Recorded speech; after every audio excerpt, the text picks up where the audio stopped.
Hello everyone, good evening. आप सभी का ब्रिलियंट एकेडमी के ऑनलाइन सेशन में स्वागत है।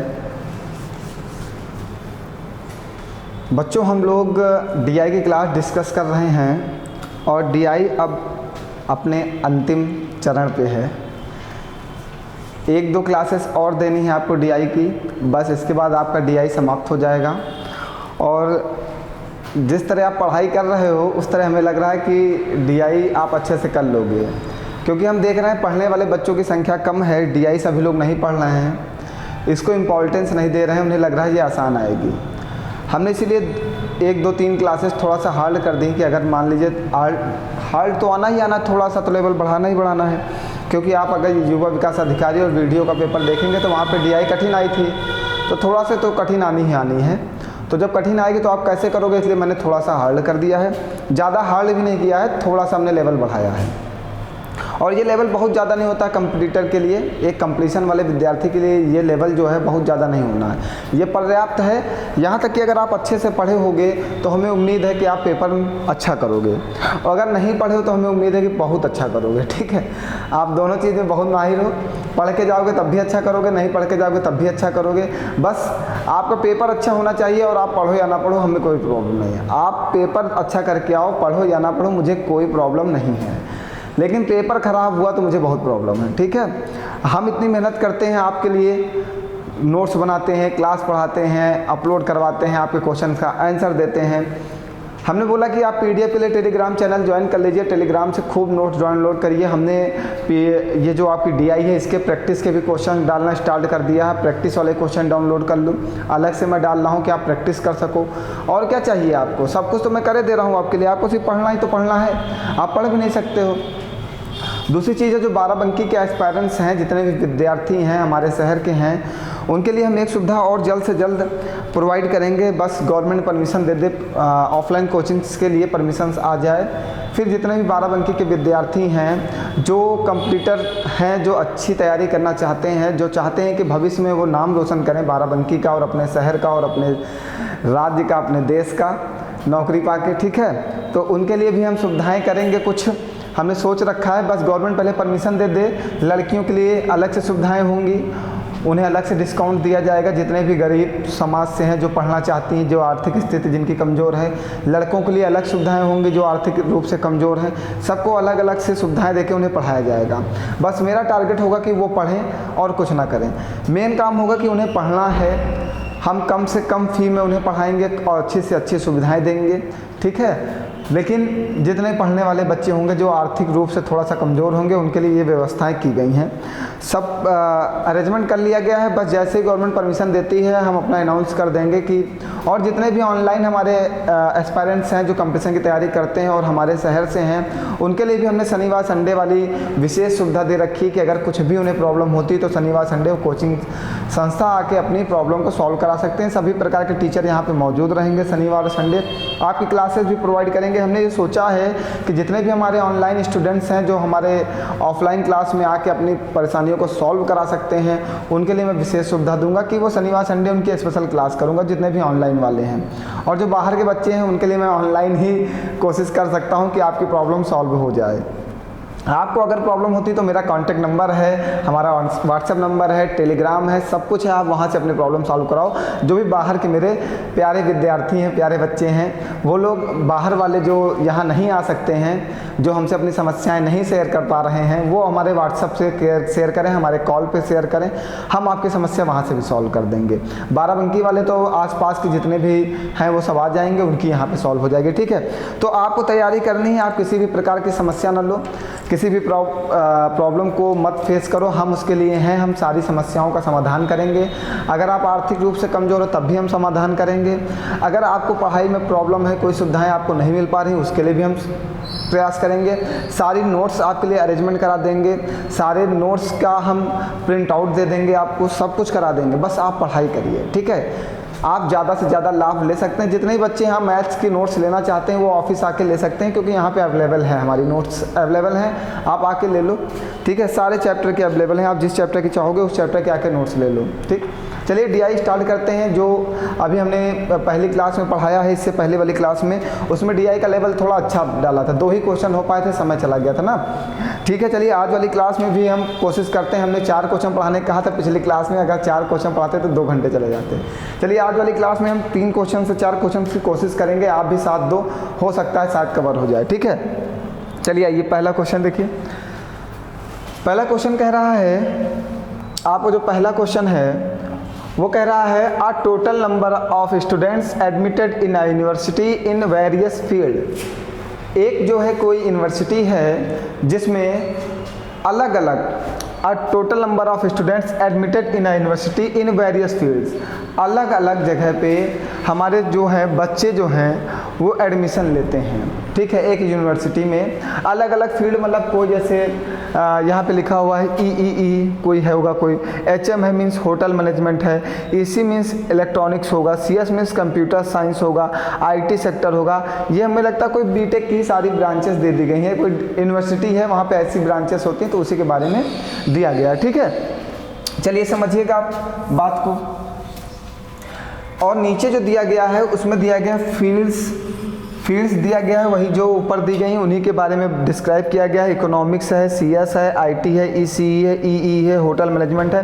वहाँ पे बताया है नंबर ऑफ बॉयज़ कितने हैं, नंबर ऑफ बॉयज़ कितने हैं, तो बताया है वहाँ पे कितने नंबर ऑफ बॉयज़ हैं। वहाँ पे बताया है कि जो इकोनॉमिक्स है वहाँ पे 56% है, CS जो है वहाँ पे 44% है, IT में CS में ये है 65%। हमें लगता है कोई एक फील्ड ऊपर नीचे हो गई क्या, 1 2 3 4 5 6, 1 2 3 4 5 6। अच्छा ठीक है, इसमें थोड़ा सा फील्ड्स ऊपर नीचे हुई हैं, मैं बताता हूँ। देखिए कहाँ पे ऊपर नीचे हुई हैं। Economics 56%, CS 44%, IT 65%, ECE 72%, E 68%, hotel management 80%। ठीक है, मीन्स जो इकोनॉमिक्स है वहाँ पे लड़कों की संख्या कितनी, 56%। बेटा अगर कोई भी फील्ड है, कोई भी क्लास है, वहाँ पे हमेशा 100% विद्यार्थी होते हैं, ये आपको पता है। मैंने हमेशा बताया अगर कोई कॉलेज है तो वहाँ पे 100% विद्यार्थी होंगे, कोई क्लास है तो उसके अंदर 100% विद्यार्थी होंगे, कोई गाँव है तो वहाँ पर 100% लोग रहते होंगे, आपकी आय है तो हमेशा 100% होगी। बात समझ गए। अगर यहाँ पे इकोनॉमिक्स नंबर ऑफ बॉयज़ 56% हैं, अगर 56% बॉयज़ इकोनॉमिक्स लिए हैं तो जो शेष 100% से बचेंगे इकोनॉमिक्स में वो गर्ल्स होंगी, वो क्या होंगी, जो शेष होंगी वो 56% से शेष निकालेंगे, वो इकोनॉमिक्स वाली गर्ल्स निकल आएंगी। जैसे कि CS है, यहाँ पे CS 44% लड़कों ने ले रखा है, तो जो शेष 56% बचेंगे वो हमारी लड़कियाँ होंगी। IT जैसे 65% लड़कों ने ले रखा, तो 35% जो शेष बचेगा, 100 से 65 घटाओगे 35% शेष बचेगा, वो हमारी लड़कियां हैं। बात समझ गए। और जो ये वाला पोर्शन दिया गया है, ये वाला, ये आपका टोटल नंबर ऑफ बॉयज़ दिया गया है, मीन्स बॉयज़ एंड गर्ल्स दोनों की संख्या दी गई है। ये टोटल नंबर ऑफ बॉयज़, देखिए total number of students means boys और गर्ल्स, स्टूडेंट्स मीन्स विद्यार्थी, विद्यार्थी मीन्स बॉयज़ एंड गर्ल्स। जब लिखेगा बॉयज़ मीन्स छात्र, गर्ल्स मीन्स छात्राएँ, दोनों अलग अलग चीज़ हैं। ठीक है, आइए अब यहाँ पे जो ये नीचे वाला फिगर दे रखा है, इन्होंने इसमें बताया है 2 फिगर अलग अलग दे रखे हैं। इस वाले फिगर से इन्होंने ये डिस्क्राइब किया है कि वहाँ पे कितने प्रतिशत बच्चे एक एक सेक्टर में हैं, एक एक क्लास में हैं। ठीक है, और उसके बाद यहाँ पे इन्होंने दे रखा कितने प्रतिशत लड़के उस क्लास में हैं और शेष लड़कियाँ हैं। तो पहला कहा है, तो आप इतनी बात समझिए, जैसे ये वाली जो ब्रांच है आप इसमें आइएगा, जैसे EE में कितने परसेंट हैं, 18% हैं। HM में कितने हैं, 25% हैं। EC में कितने हैं, 12% हैं। CS में कितने हैं, 15% हैं। और IT में कितने हैं, 14% हैं। और ECE में कितने हैं, 16% हैं। बेटा ये जितने भी कॉलेज हैं अगर आप इनको जोड़ोगे तो ये हमेशा 100% ही बनेगा, क्योंकि वहाँ पे पढ़ने वाले लड़के और लड़कियों की संख्या, अगर कोई कॉलेज है वहाँ पे पढ़ने वाले लड़के और लड़कियों की टोटल संख्या हमेशा 100% होती है। ठीक है, 100% बॉयज़ एंड गर्ल्स हैं। ठीक, 100% है तो मीन्स वहाँ पे जो टोटल बच्चे हैं कितने हैं, 5000। मीन्स 100% की जो वैल्यू दे रखी है वो आपको 5000 दे रखी है, क्योंकि टोटल बॉयज़ एंड गर्ल्स हमारे 100% आए हैं और टोटल बॉयज़ एंड गर्ल्स की वैल्यू उसने दे रखा है 5000। ठीक है, तो 2 0 से 2 0 कट जाएंगे, 1% की वैल्यू कितनी आ जाएगी बेटा, 50। 1% की वैल्यू 50 आ गई। आ गई ना। अब आइए, अब हमें निकालना है इकोनॉमिक्स में लड़कों की संख्या का इकोनॉमिक्स में कुल विद्यार्थियों की संख्या से क्या अनुपात है। इकोनॉमिक्स में लड़कों की संख्या का इकोनॉमिक्स में कुल विद्यार्थियों की संख्या से क्या अनुपात है। पहले इकोनॉमिक्स पे आइए, मीन्स ईसी, ये कुल विद्यार्थी 12%। इकोनॉमिक्स में कुल विद्यार्थी जो 12% है, कुल विद्यार्थी का मतलब है इस कॉलेज में बॉयज़ और गर्ल्स, इकोनॉमिक्स में बॉयज़ और गर्ल्स कुल विद्यार्थी 1% की वैल्यू 12 है, 1% की वैल्यू 50 है, तो 12% की वैल्यू क्या हो जाएगी 50 गुणे 12।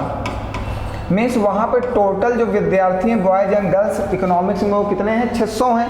हमसे लड़कों की संख्या निकालनी, 56% लड़के होते हैं और शेष फिर लड़कियाँ होंगी। इकोनॉमिक्स में बॉयज एंड गर्ल्स कितने हैं 600 हैं। इकोनॉमिक्स में बॉयज एंड गर्ल्स कितने 600 हैं। इसमें लड़कों की संख्या निकालनी बॉयज़ की 600 टोटल हैं, 56% लड़के हैं तो गुणे 56/100। 20 काट दीजिएगा, 6 6 36 का 86 लगा 336 वहाँ पे क्या है बॉयज़ हैं। उन्होंने पूछा है रेशियो, पूछा है बॉयज़ का रेशियो पूछा है total number of girls and boys से। बॉयज़ का रेशियो कितना है मतलब 336 है, टोटल बॉयज़ एंड गर्ल्स कितनी है 600 हैं। काटिएगा 6 का 6, 6 पंचे 30 और 6 6 36, फिर काटिएगा 14 चौको 56 और 25 चौको 100। तो रेशियो कितना बनेगा बेटा 14:25। बताइए कोई परेशानी है बेटा। ये वाला जो पहला वाला फिगर है ये टोटल बॉयज़ एंड गर्ल्स के नंबर को शो कर रहा है, और जो दूसरा वाला है यहाँ पे बॉयज़ का परसेंट दिया गया है। हाँ, आज थोड़ी सी लाइट में प्रॉब्लम आपको हो रही होगी, एक लाइट थोड़ा सा डिस्टर्ब कर रही है, बार बार वो अपने आप जल रही है और बंद हो जा रही है। चलिए अभी फिर जल जाएगी। आगे बढ़ें, दिखाई तो दे रहा है ना सभी को, हम दिखाई दें या ना दें क्वेश्चन दिखाई दे रहा है ना, बस ठीक है। चलिए आगे बढ़ते हैं। अगला क्वेश्चन दिया गया है CS, ECE और EE संख्याओं में लड़कों की औसत संख्या कितनी है। क्या दिया गया है CS, ECE और EE में संख्याओं में लड़कों की औसत संख्या कितनी है। आइए दूसरा क्वेश्चन है हमारा CS और ECE और EE। अच्छा, क्वेश्चन लिखने की क्या जरूरत है। संख्याओं में लड़कों की औसत संख्या कितनी है, मीन्स हमें पहले लड़कों की संख्या निकालनी होगी। CS में 1% की वैल्यू आपने कितनी निकाली थी, हमेशा 1% की वैल्यू अब हमेशा यही रहेगी 50। आपने 1% की वैल्यू निकाल ली है 50। अब अगर हम CS की बात करते हैं तो CS पहले आइए टोटल कितने हैं। CS में टोटल है 15% और 1% की वैल्यू 50 है, तो 15% की वैल्यू निकाल लीजिए। 15 गुणे 50 कितना हो जाएगा 750।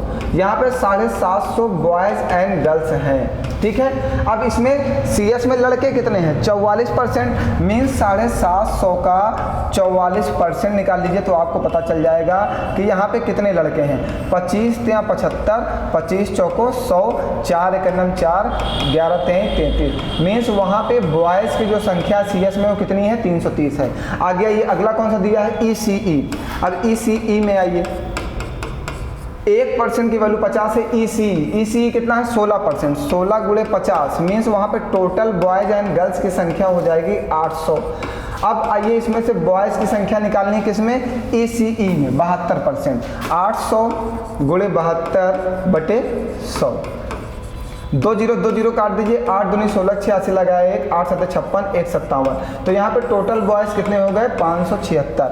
आगे आइएगा, अब आगे कौन सा कहा है EEE। अब EEE में आइए, यहाँ पे कितने परसेंट लोग हैं 18% लोग हैं। 1% की वैल्यू कितनी है 50, तो मीन्स टोटल बॉयज़ और गर्ल्स वहाँ पे कितने हो गए 900। अब इसमें से बॉयज़ की संख्या निकाल लीजिए, 900 गुणे कितना EEE में कितने हैं 68/100। 20 कट जाएंगे, 9 8 72 का 2 हासिल 9 6 54 और 7 61, 612।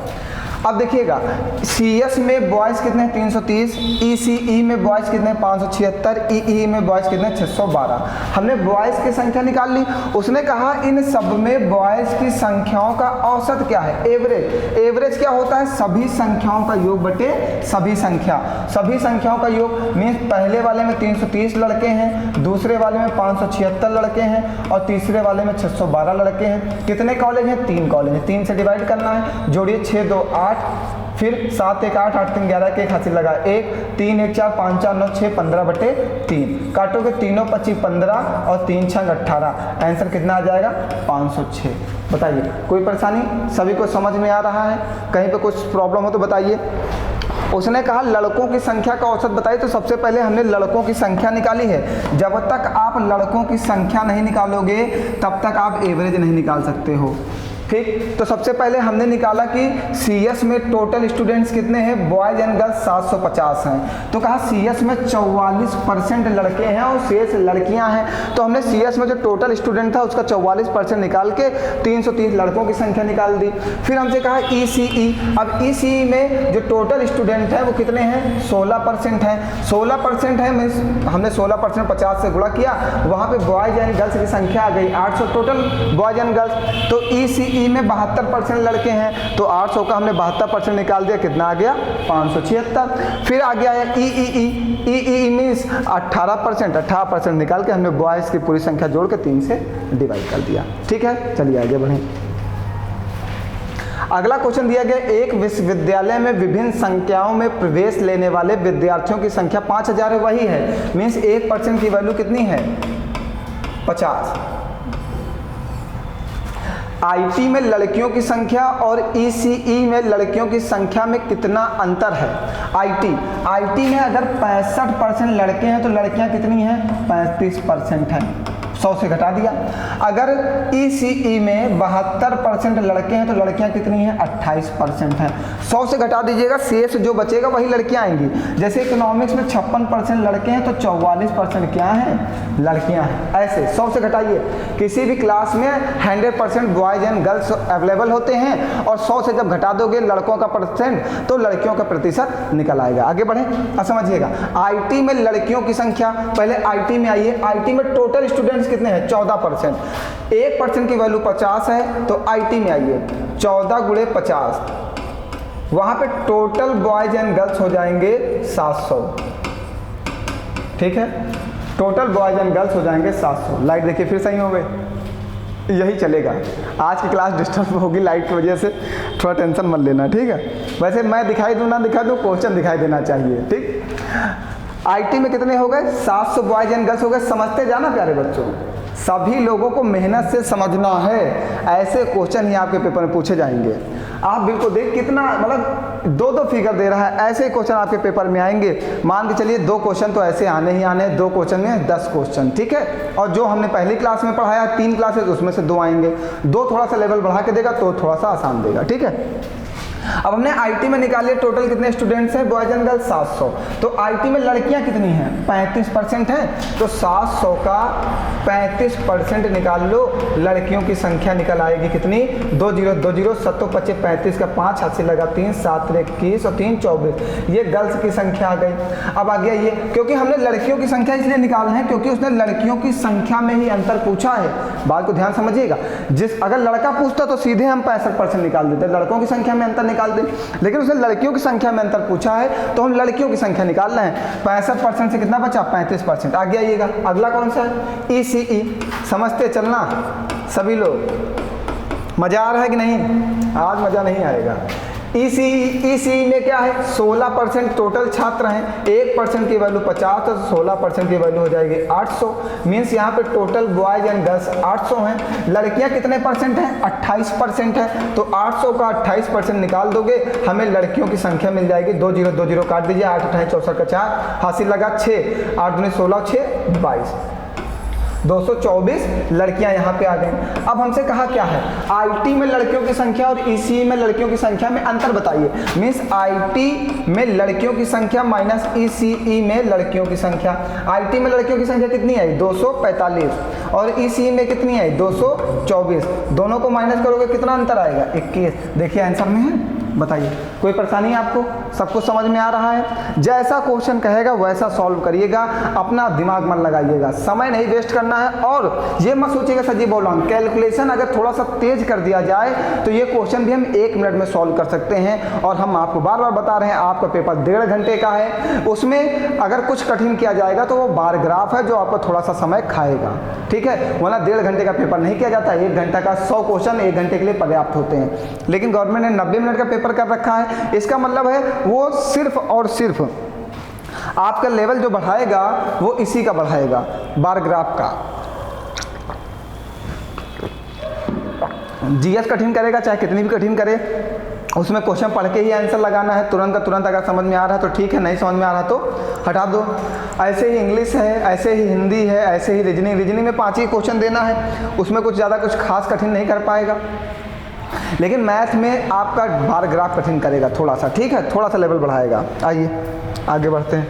होटल मैनेजमेंट में लड़कों की संख्या का लड़कियों की संख्या से अनुपात क्या है? होटल मैनेजमेंट मीन्स एचएम कहाँ, ये देखो इसमें 80% होटल मैनेजमेंट में लड़कों की संख्या का लड़कियों की संख्या से अनुपात क्या है? Very good question, very good, ठीक है। अब देखिए आप क्या करोगे और मैं क्या करूंगा, ये देखते हैं। होटल मैनेजमेंट में लड़कों की संख्या का लड़कियों की संख्या से अनुपात बताना है, BNG बताना है, ठीक है। हमने अभी पीछे 1% की वैल्यू 50 दे रखी है। होटल मैनेजमेंट मीन्स HM में 25% लड़के और लड़कियां हैं, तो 1% की वैल्यू 50 है, तो 25% की वैल्यू हो जाएगी कितना? 1250। यहाँ पे 1250 क्या है? बॉयज़ एंड गर्ल्स हैं, बॉयज़ प्लस गर्ल्स हैं। और बॉयज़ कितने होटल मैनेजमेंट में? 80%, तो गर्ल्स कितनी होंगी? 20%। बॉयज़ कितने हैं? 80%, तो गर्ल्स कितनी होंगी? 20%। तो 1250 का जब आप 80% निकालोगे तो आपको बॉयज़ की संख्या मिल जाएगी। 2 जीरो से 2 जीरो काट देना, 8 5 40 का जीरो हाथ से लगा 4, 8 2 16 4 20 से जीरो हाथ से लगा 2। 1000 क्या है? वहाँ पे बॉयज़ हैं। जब 1000 1250 से 1000 घटा दोगे तो आपको गर्ल्स की संख्या मिल जाएगी। गर्ल्स की कितनी आ जाएगी? 250, ये आपकी गर्ल्स होंगी। उसने कहा बॉयज़ और गर्ल्स का रेशियो बताइए। बॉयज़ की संख्या कितनी आई है? 1000, गर्ल्स की संख्या कितनी आई? 250। 1 जीरो से 1 जीरो काट देना, 25 एक नम 25, 25 चौको 100, तो कितना आया? 4:1। अगर इसी क्वेश्चन को सॉल्व तरीके से करना था तो आपको कुछ नहीं करना था। होटल मैनेजमेंट में 80% लड़के हैं, होटल मैनेजमेंट में क्या है? 80% लड़के हैं, तो शेष लड़कियां होंगी कितनी? 20%, क्योंकि कोई भी कॉलेज है, कोई भी क्लास है, तो वहाँ पे हमेशा 100% विद्यार्थी अवेलेबल हैं। अगर 80% लड़के हैं तो शेष जो है 100% से 80 घटाओगे, 20% लड़कियां होंगी, 20 चौको 80 और 20 एक नम 20। रेशियो देखिए 4:1 यहाँ पे भी बन रहा, 4:1 यहाँ पे भी बन रहा। आपका आंसर आ गया 4:1। तो आपके ऊपर डिपेंड करता है कि आप क्वेश्चन कैसे समझ पाते हो और कैसे वहाँ पे सॉल्व करते हो। मैं आपको अपने मेथड सिखा दूंगा, आप सीखने का प्रयास करो, क्वेश्चन को समझ के लगाने का प्रयास करो। मेरा काम है आपको समझाना और आपका काम है समझना, और उसके बाद हमारी बातों को समझकर पेपर में लगाना, यही आपका दायित्व है, इसे आपको निभाना है, ठीक है। तो अगर आप इस पैटर्न को अप्लाई करते हो तो आपका समय वेस्ट हो जाएगा प्यारे बच्चों, और समय चला जाएगा। आप समझिए उसने कहा बॉयज़ एंड गर्ल्स का रेशियो बताइए, तो रेशियो जब 80% बॉयज़ हैं तो 20% ही तो लड़कियां हैं। रेशियो बनेगा 80:20 का, 20 चौको 80, 20 एक नम 20, कट जाएगा 4:1, आपका आंसर आ जाएगा। समय बचेगा प्यारे बच्चों, समय बचाना है, ठीक है। अगर किसी क्वेश्चन में हमने ज़्यादा समय दिया तो आने वाले क्वेश्चन में समय बचा सकते हैं, ठीक है। चलिए आगे बढ़ें, चलिए अगला क्वेश्चन देखिए। अगला क्वेश्चन दिया गया है ECE और IT संख्याओं में कुल कितनी लड़कियों ने प्रवेश लिया? ECE अब समझिएगा, और IT में कुल कितनी गर्ल्स ने प्रवेश लिया है, कितनी लड़कियों ने एडमिशन लिया है, ये आपको बताना है, ठीक है। कुल कितनी लड़कियों ने प्रवेश लिया है। आपने 1% की वैल्यू निकाल रखी, कितनी? 50। 1% की वैल्यू निकाल रखी 50। आइए ECE में 16% विद्यार्थियों ने एडमिशन लिया है, तो ECE में टोटल कितने विद्यार्थी हैं? 50 गुणे 16। 1% की वैल्यू 50 है, तो 16% ECE में है, तो 16% की वैल्यू हो जाएगी 800। टोटल बॉयज एंड गर्ल्स 800 ने एडमिशन लिया है, और ECE में 72% लड़के हैं, तो 28% लड़कियां हैं। 800 का 28% निकाल दोगे तो कितना आ जाएगा? पीछे साथ में निकाल के गया हूँ, 8 28 64 का 4 हाथ से लगा 6, 8 दूनी 16 और 6 22, ओ सॉरी 8 दूनी 16 6 22, 224। यहाँ पे 224 गर्ल्स हैं, ठीक है। अभी मैं पीछे निकाल के गया हूँ, अगर याद होता तो आपको, तो मैंने बताया कि आपको ध्यान रखना, अगर आपने किसी चीज़ की वैल्यू पीछे निकाल के रखी तो उसे एक रफ पेपर में साफ जगह सॉल्व करना, क्योंकि आने वाले क्वेश्चन में अगर वही फिर से पूछता तो बार बार सॉल्व ना करना पड़े। क्योंकि आप पीछे जाएंगे तो देखिए हमने कहीं पर ECE की वैल्यू निकाल के रखी थी, ये देखिए 224, ठीक है। निकाली थी कि नहीं? गर्ल्स की संख्या हमसे क्या क्या पूछा है, अब देखिए हमें शायद ना निकालना पड़े। ECE और IT हमने दोनों जगह निकाला। देखो एक ये देखो ECE निकाल, IT माने CCA। IT में देखो लड़कियों की संख्या 245 निकाली थी और यहाँ पे 224 निकाली है। देखो अब आगे जाओगे तो हमें क्या है निकालना पड़ेगा। 224 हमने निकाल दी, यहाँ पे IT की हमने 245 निकाली थी और कहा है कुल कितनी लड़कियों ने प्रीवियस लिया, इन दोनों को जोड़ दो बस, 224 और 245, 5 4 9, 4 2 6, 2 2 4, 469। बताइए समय बचता। यहाँ पे बहुत जरूरी था आपको समझना बेटा, ये बात आपको पेपर में बहुत अच्छे से समझ के रखनी है। अब जैसे कि हमने ये वाला क्वेश्चन इतना सॉल्व किया तो हम क्यों करते, अगर हमें पहले ही पता है कि हमने पीछे ECE में गर्ल्स की संख्या 224 निकाल रखी है, ठीक। और दूसरी चीज़ IT सेक्टर में हमने जो संख्या कितनी निकाल रखी है, IT सेक्टर में देखिएगा, IT में देखो 245 गर्ल्स लिखा हुआ है आगे, ऐसे ही आप भी लिखना 245 गर्ल्स निकाल रखी है और इन्हीं की टोटल संख्या पूछ रहा है तो हम सीधे जोड़ देना, हमारा आंसर आ जाएगा, समय बचेगा ना। वहाँ पे एक एक लोगों की संख्या क्यों निकालेंगे, संख्या निकाल के समय वेस्ट होगा, ठीक है। चलिए आगे बढ़ते हैं। आइए क्वेश्चन चेंज हो गया, नेक्स्ट क्वेश्चन आ गया, वो क्वेश्चन खत्म। बताइए कोई परेशानी है इतने में आपको, कहीं पर कोई दिक्कत उस वाले क्वेश्चन में? आगे बढ़ें, चलिए आगे समझिएगा। कह रहा नीचे दी गई तालिका में 6 विभिन्न राज्यों में दूध की कुल बिक्री को प्रतिशत में दर्शाया गया है। प्रत्येक राज्य में केवल 2 दूध विक्रेता A तथा B दूध बेचते हैं। नीचे दी गई तालिका प्रत्येक राज्य में दूध की बिक्री के प्रतिशत में विक्रेता A द्वारा की गई बिक्री को दर्शाती है। दूध की कुल बिक्री 2 लाख लीटर है। राज्य अब आइए 2 लाख लीटर है, दूध की कुल बिक्री 2 लाख लीटर है। अब हमारे राज्य ये दिया गया है PQRSTU, 6 राज्य हमें दे रखा है PQRSTU, 6 राज्य में दूध की बिक्री होती है। पहले राज्य में कितना जाता है 24%, दूसरे राज्य में 10%, तीसरे राज्य में 17%, चौथे राज्य में 13%, टी में 22% और यू में 14%। ये दूध की बिक्री की जाती है, इतने इतने परसेंट दूध हर राज्य में पहुंचाया जाता है। तो अगर टोटल दूध की बिक्री की जाएगी तो हमेशा 100% ही होगी।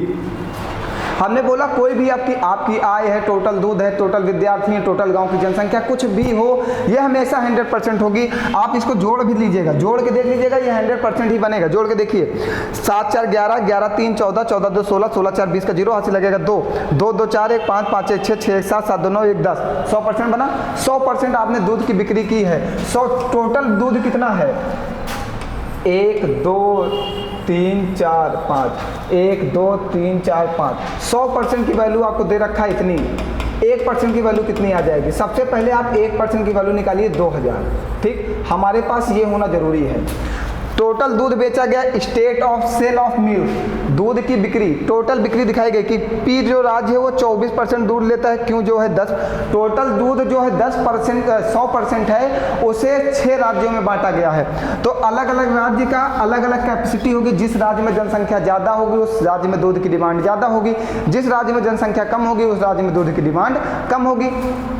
तो जो पी राज्य है वो 24% दूध की डिमांड करता है, क्यों जो है 10% करता है, आर 17% करता है, एस 13% करता है, टी 22% करता है, यू 14% करता है। ये सारे लोग मिलकर 100% दूध की डिमांड करते हैं, ठीक है। तो 1% की वैल्यू हमने निकाली 2000 है। अब यहाँ पे कहा है sale by salesman A, 2 salesman है, उसने 2 सेल्समैन की बात की है। एक विक्रेता ए है और एक विक्रेता बी है। देखो विक्रेता ए तथा बी दूध बेचते हैं। जो घर घर दूध देने आते हैं वो 2 लोग हैं, एक ए है और एक बी है, 2 लोग दूध देने आते हैं। अगर पहले राज्य में 24% दूध जाता है, 24% दूध जाता है, तो उसमें से ए जो है 65% बांटता है, तो बी कितना बांटेगा 35%, शेष तो वही बांटेगा ना। अब जब जैसे पहले राज्य में 24% दूध गया तो उसको हम बांटने के लिए 100% ही मानेंगे, ठीक। जैसे कि अब आइए यहाँ पे बात सुनिए, एक राज्य पी है, यहाँ पे जो है 40 लीटर दूध गया, अगर 25 लीटर दूध ए बांटता है तो शेष जो बचेगा वो बी ही तो बांटेगा 15 लीटर। यही कहने का मतलब मेरा है कि अगर 65% दूध ए ने बांटा है तो जो शेष बचा 100% से 65% घटाओ 35%, वो कौन बांटता है? बी बांटता है। जैसे राज्य क्यों है इसका 80% ए बांटता है तो बी कितना बांटता है? 20% बांटता है। बात समझ में आ रही? अगर आर यहाँ पे 50% आर में बांटता तो 50% बी बांटता है, 30%, 40% और 20%। हमने दोनों के द्वारा बांटे गए दूध का प्रतिशत ए का दिया गया था और बी का हमने निकाल लिया। ठीक, ए में 65% बांटता तो 35%, 80 तो 20, 50 तो 50। बात समझ गए? ठीक है, आइए आप समझिएगा पहला क्वेश्चन क्या कह रहा है। कह रहा राज्य आर में विक्रेता ए द्वारा, राज्य आर में विक्रेता ए द्वारा, राज्य आर है कहीं ए, ये देखो, राज्य आर में विक्रेता ए द्वारा की गई दूध की बिक्री तथा समान राज्य में विक्रेता बी द्वारा की गई दूध की बिक्री में क्या अंतर है? दोनों की दूध की बिक्री में क्या अंतर है? मीन्स राज्य जो है कौन सा आर, आर कहाँ पे है? ये देखो, ये है आर आपका, राज्य आर है। राज्य आर में 17% दूध जाता है, दूध वहाँ पे 17% बांटने के लिए जाता है। ए और बी बांटते हैं, मीन्स दोनों बिक्री करते हैं अपने दूध की। ठीक है, ए भी 50% बांटता है और बी भी 50% बांटता है, मीन्स दोनों के द्वारा की गई बिक्री क्या है? समान है, क्योंकि 50% घरों में उसने दूध दिया और 50% घरों में दूध इसने दिया, तो दोनों के द्वारा की गई बिक्री क्या है? समान है। जब दोनों के द्वारा की गई बिक्री समान है तो दोनों का अंतर पूछा है कि बिक्री में क्या अंतर है, तो 0 है। जब समान है, 50% उसने बांटा और 50% उसने बांटा, तो दोनों का अंतर ए और बी का कितना आ जाएगा? 0। बताइए, कोई परेशानी है? तो 0 वाला आंसर बनेगा, ये 0 लिखा हुआ है बी वाला। ठीक है, समझ गए बात को? चलें आगे बढ़ें, सभी लोग समझते चलेंगे प्यारे बच्चों, ऐसे क्वेश्चन आपके पेपर में पूछे जाएंगे। अब आइए दूसरा क्वेश्चन दे रहा है, ये दूसरा क्वेश्चन है, राज्य क्यू टी तथा एस को मिलाकर हुई दूध की औसत बिक्री द्वारा बनाया जाने वाला केंद्रीय कोण क्या होगा? औसत बिक्री के द्वारा बनाया जाना, पहले औसत लगा है फिर केंद्रीय कोण बना है। भैया जब भी केंद्रीय कोण की बात करेंगे तो एक वृत्त बनेगा। जब भी आप केंद्रीय कोण की बात करोगे, कोण हमेशा वृत्त में ही बनेगा, ये ठीक है। ठीक, अब इसमें कोण बनना है तो हमने बताया था कि इसमें 100% का जो मान होता है वो 360 डिग्री के बराबर होता है, तो 1% का जो मान होता है वो 360/100 हो जाता है। तो यहाँ पे 1% का मान हम 36/10 लिख सकते हैं। इतनी बात क्लियर है? क्योंकि कोई भी चीज़ होगा वो 100% होगी, और वृत्त है उसका केंद्रीय कोण बनाना है तो वो वृत्त का जो पूरा कोण होता है वो 360 डिग्री का होता है, वृत्त जो होता है 360 डिग्री का होता है। ठीक, तो 360 मीन्स 100% की वैल्यू 360 है, 1% की वैल्यू 360/100 हो जाएगी, 1% की वैल्यू 36/10 लिखा है। क्यू टी एस को मिलाकर हुई दूध की औसत बिक्री, पहले क्यू टी एस कहाँ, क्यू टी और एस, क्यू टी एस में बिक्री कितनी होती है पहले ये निकालो, Q plus T plus S. Q में 10% जाता है, टी में 22% जाता है और एस में 13% जाता है। सब परसेंट में है, 10%, 13% और 22%। ठीक है, और औसत बिक्री, औसत का मतलब होता है सभी संख्याओं का योग बटे सभी संख्या, सभी संख्याओं का योग बटे सभी संख्या। कितनी है? 1, 2, 3, 3 संख्याओं से डिवाइड करेंगे, कितना हो जाए? 22, 3, 25, 10, 35, 10, 45, 45%/3, तो कितना हो जाएगा? 15 या 45, 15%। इनकी औसत बिक्री आ गई 15%, और औसत बिक्री का ही केंद्रीय कोण बताना है, मीन्स 15% का केंद्रीय कोण बताना है। 1% की वैल्यू हमें दी गई है, 15% का केंद्रीय कोण, 1% की वैल्यू कितनी? 36/10। काटिए, 5 3 15, 5 दूनी 10, 2 से काटिए, 18 दूना 36, 18 3 54, कितने डिग्री का कोण बनेगा? 54 डिग्री का। ये देखिए है ऑप्शन में 54 डिग्री। बताइए कोई परेशानी है आपको? सबसे पहले उसने कहा राज्य क्यू टी एस को मिलाकर हुई दूध की औसत बिक्री, सबसे पहले एवरेज सेल की बात कर रहा है क्यू टी एस, तो हमने क्यू टी एस के जो बिक्री थी, क्यू टी एस की जो बिक्री थी हमने उनको ऐड किया, और एवरेज कहता है सभी संख्याओं का योग, जितनी संख्याओं का योग करो बटे में उतनी ही संख्या कर दो, तो हमने सभी संख्याओं का योग करके उतनी संख्या से डिवाइड कर दिया।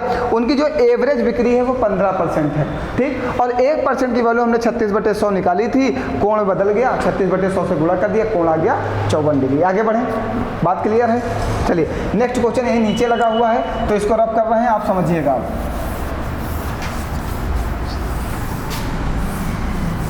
नेक्स्ट क्वेश्चन क्या ये है? तीसरा, राज्य टी में विक्रेता बी द्वारा की गई दूध की बिक्री तथा राज्य आर तथा एस में मिलाकर हुई दूध बिक्री में क्या अंतर है। क्वेश्चन को समझिएगा।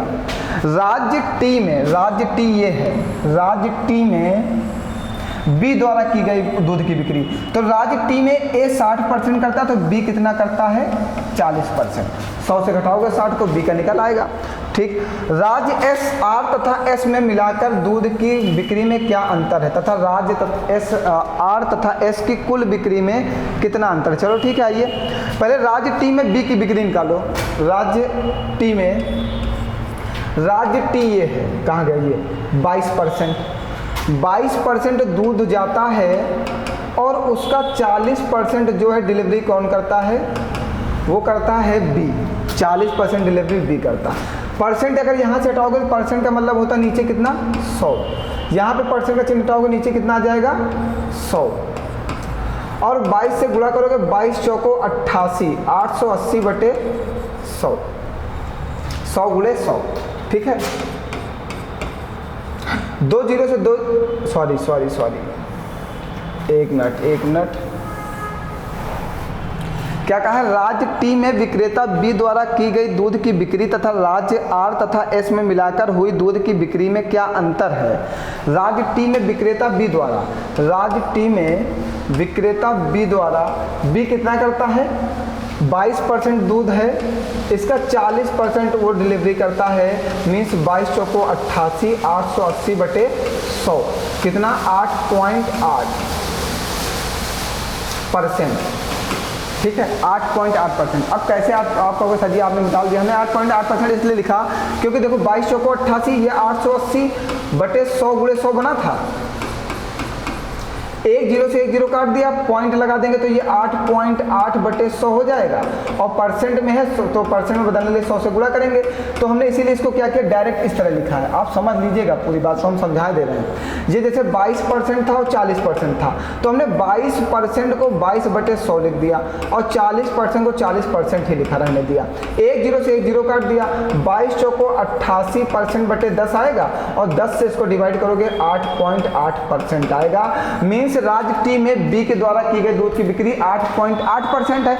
आपने पीछे एक चीज निकाला था, 1% की वैल्यू 2000 है तो 8.8% की वैल्यू कितनी हो जाएगा 8.8 गुणे 2000 मीन्स 2 8 16 1 76, 17,600 मीन्स 17,600 लीटर दूध की बिक्री करता है टी राज्य में बी करता है। अब आर तथा एस में मिलाकर हुई दूध की कुल बिक्री में क्या अंतर है। आर तथा एस में कितनी बिक्री होती है, टोटल बिक्री, आर तथा एस में टोटल बिक्री होती है 17% प्लस 13% मीन्स टोटल होती है 30%। 1% की वैल्यू 2000 है, 30% की वैल्यू निकाल लो, 30 गुणे 2000 कितनी हो जाएगी टोटल बिक्री 60,000।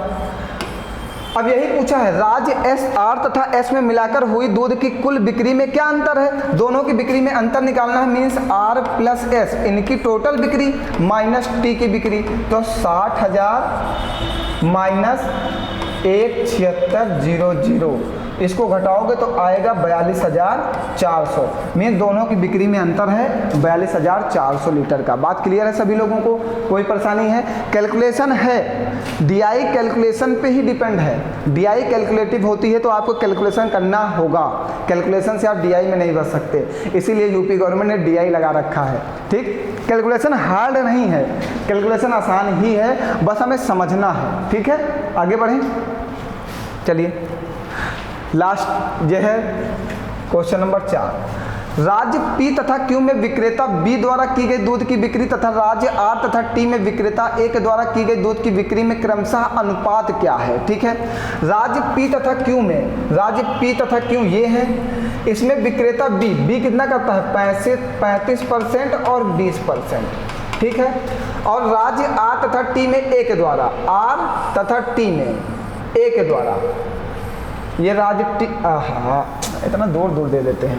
राज्य आर ये हो गया और राज्य टी हो गया, इसमें ए के द्वारा बताना है और इसमें बी के द्वारा बताना है। चलो आओ, तो आओ पी तथा क्यू में, पी कॉमा क्यू में बी के द्वारा, तो पहले आओ पी में बी कितना करता है, टोटल दूध है 24%, उसका बी कितना करता है, 35% डिलीवरी करता है, गुणे 35, नीचे लिखें, थोड़ा सा छोटा छोटा लिख देते हैं क्योंकि समझाना है आपको, इस क्वेश्चन को थोड़ा बड़ा नहीं लिखेंगे। पी तथा क्यों है, ठीक है, बी करता है, पहले 24% है पी में, तो इसका 35% बी करता है, प्लस क्यू में कितना है, 10% दूध है, इसका 20% करता है डिलीवरी। तो यहाँ पे ये पी और क्यू का बना, ठीक है, टोटल बिक्री पी और क्यू की। आगे आइएगा, एस तथा टी में ए करता है, एस तथा टी में ए करता है, ठीक है, ये बी की आई है। अब ए की निकालो, आर में, एस तथा टी में, सॉरी आर तथा टी में, सॉरी आर तथा टी में, आर में 17% है, इसका ए करता है 50%, प्लस टी में कितना है 22% है, इसका ए करता है 60%। जितना जितना बिक्री करता है हमने उतना उतना लिख दिया। देखो यहाँ पे पी में 24% टोटल दूध है, उसका 35% बी डिलीवरी करता है, तो हमने 24 में 35 का मल्टीप्लाई कर दिया।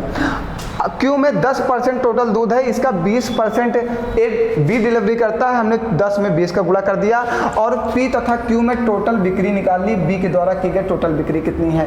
ऐसे में एस और टी में ए के द्वारा की गई टोटल बिक्री कितनी है, इन दोनों हम देखिए सॉल्ट मेथड आपको बता रहे हैं, इन दोनों का रेशियो बनाना है। तो 24 गुणे 35 प्लस 10 गुणे 20। अब कैलकुलेशन करके मत लिख लेना, थोड़ा कठिन हो जाएगा फिर। 17 गुणे 50 प्लस 22 गुणे 60, ये हमने रेशियो बना लिया दोनों का, ठीक है। आओ काटो, अब काटना है हमें, देखो कैसे काटते हैं इसको, काटो। 5 सते 35, 5 दूनी 10, 5 दहम 50, 12 पंचे 60, फिर 2 से काट दो, 12 दूना 24, 2 एकन्नम 2, 2 पंचे 10, 2 छन 12, और कुछ कटेगा नहीं कटेगा। 12 सते 84 और प्लस 20, रेशियो बनाओ। 17 पच्चे 85 प्लस 6 दूनी 12, 132, ठीक। इसको जोड़ दो, 104 रेशियो, 3 2 5 2 7 8 3 11, 5 2 7 8 3 11 के एक हाथ से लगाए 217, 104 रेशियो 217। और आप जो है बहुत लॉन्ग मेथड से जाते हैं, मैंने बहुत शॉर्ट मेथड से आपको करके बता दिया। ये देखो 104 रेशियो 217, बात क्लियर है, समझ गए हमने क्या किया, आप समझ गए हो। उसने कहा था कि राज्य पी तथा क्यू में बी के द्वारा की गई बिक्री, राज्य पी तथा क्यू ये दोनों हैं, इसमें बी के द्वारा बिक्री की है। ए 65% करेगा तो बी जो है 35% करेगा, ठीक। ए 80% करता तो बी जो है शेष बचेगा 20% वो करेगा। टोटल दूध जाता है 24 लीटर, उसका 35% बी बांटता है। टोटल दूध जाता है 10 लीटर, उसका बी बांटता है 20%। तो जितना जितना दूध जाता था उसका उसके परसेंट से हमने गुणा कर दिया। ऐसे हमने एस और टी का बनाया, रेशियो आपका आ गया 104 रेशियो 217। बताइए कोई परेशानी है आपको, आगे बढ़ा जाए, कहीं पर कोई प्रॉब्लम हो तो बताइए। समझ में आ रहा सभी लोगों को, समझ में नहीं आएगा तो कमेंट करके पूछ जरूर लीजिएगा, क्योंकि मेरी मेहनत बेकार नहीं जानी चाहिए। अगर हम मेहनत कर रहे हैं और आपको समझ में नहीं आ रहा है तब प्रॉब्लम है, तब आप मुझे बता दीजिएगा, हम आपकी प्रॉब्लम सॉल्व करेंगे, ठीक। आगे बढ़ा जाए, चलिए आगे बढ़ते हैं। आगे नीचे ही क्वेश्चन लगा हुआ है, हमें लगता है इस क्वेश्चन को आप लगा के एक आंसर दीजिएगा, कम से कम आप भी थोड़ी मेहनत करिए। हम सभी हम ही बता देंगे तो तुम क्या करोगे। इस क्वेश्चन को आप लगाइएगा, इसमें भी औसत बिक्री की ही बात किया है। दिए गए सभी राज्य में विक्रेता ए के द्वारा की गई दूध की औसत बिक्री कितनी है। इस आंसर को आपको लगा के कमेंट करना है, और हमें लगता है यहीं पे ये क्वेश्चन समाप्त हुए, ठीक है। कोई कहिए तो क्वेश्चन थोड़ा सा बड़ा कर दें, अगर आपको ना दिखाई दे रहा हो वो वाला हटा देते हैं, ऊपर वाले से मेरा कोई मतलब ही नहीं है। अब दिखाई दे रहा है, ये क्वेश्चन आपको लगाना है, नीचे दिया गया है, और सभी लोग लगा के कमेंट करके इसका आंसर ज़रूर बताएंगे, क्योंकि ये बहुत अच्छा क्वेश्चन है, ठीक। ऐसे क्वेश्चन अगर आपके पेपर में पूछे जाएंगे, ऐसे जैसे मैं पढ़ा रहा हूँ इस टाइम, तो मतलब वाकई में पेपर अच्छा है, ठीक। नॉर्मल क्वेश्चन तो सभी लगा लेते हैं, कठिन क्वेश्चन लगाओ। नॉर्मल क्वेश्चन जितने बच्चे देने जाएंगे उसमें से 70% बच्चे लगाएंगे, और जो थोड़ा सा बड़े लेवल के क्वेश्चन लगाएगा वही सिलेक्शन पाएगा, क्योंकि जो दूसरा बच्चा छोड़ के आ रहा है वो तुम करके आ रहे हो, जो सभी कर रहे हो तो तुम भी कर रहे हो। तुमने अलग क्या किया, तुम्हें नौकरी पानी, तुम्हें अलग करना है, मीन्स तुम्हें थोड़े से जो अलग हटके क्वेश्चन है जो सभी लोग छोड़ रहे हैं, जो सभी लोग नहीं कर पा रहे हैं, आपको वो क्वेश्चन करना है। इसीलिए मैं अच्छे लेवल पे क्वेश्चन ऑनलाइन क्लास में भी प्रोवाइड कर रहा हूँ, जिससे ऑनलाइन वाले बच्चे भी अच्छे लेवल के क्वेश्चन पढ़ सकें। ऑफलाइन में तो मैं अच्छे लेवल के क्वेश्चन प्रोवाइड करता ही करता हूँ, लेकिन ऑनलाइन में भी मेरा यही उम्मीद मैं यही करता हूँ कि अगर आप लोग लगातार ऐसे ही जुड़े रहे, हमसे पढ़ते रहे, तो मैं अच्छे लेवल के क्वेश्चन जो पेपर में आते हैं मैं वैसे ही क्वेश्चन आपको पढ़ाऊँगा। ठीक है, तो आज के लिए इतना ही। धन्यवाद आप सभी लोगों का। पढ़ते रहिए सभी लोग।